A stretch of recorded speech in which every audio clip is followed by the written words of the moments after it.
15 দিন ধরে এক গৃহবধূ নিখোঁজ। জন্মদাত্রী মা মেয়ের সন্ধানে উন্মাদ হয়ে বিভিন্ন দেবালয়ে প্রার্থনা করে কান্নাকাটি করছেন।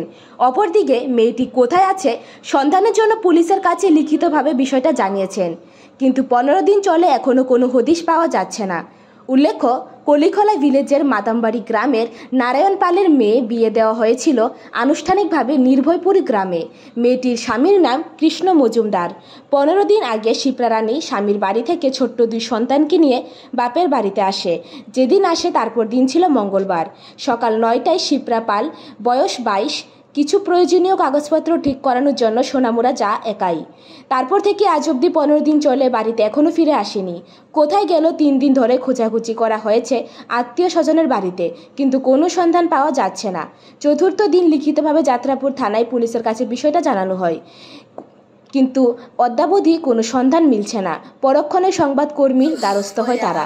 গর্ভধারিণী মা এখন বিভিন্ন দেবালয়ে গিয়ে মেয়ের উদ্দেশ্যে কান্নাকাটি করছে। আর কোনো সহৃদয় ব্যক্তি যদি সন্ধান পেয়ে থাকেন, অভিভাবকদের কাছে ফোন করে এই নাম্বারে যোগাযোগ করার জন্য আবেদন জানাচ্ছেন।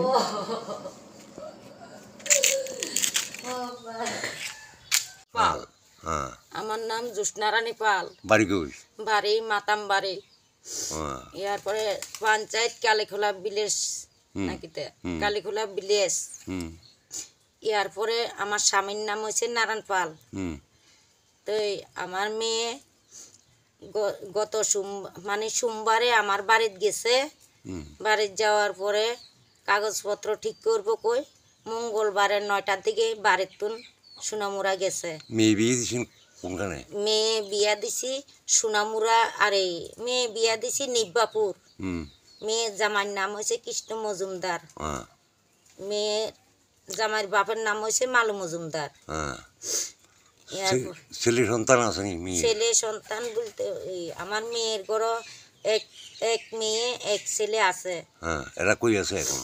এরা আমার বাড়িতেই আছে। এরপর কই গেছে? এরপরে আমার বাড়ির থুই তাই সোনামুড়া কাগজপত্র ঠিক করতে কই গেছে দিন আজ অব্দি খোঁজ খবর নাই। আজকে রিপোর্ট জানাতে পাইতে আসি না।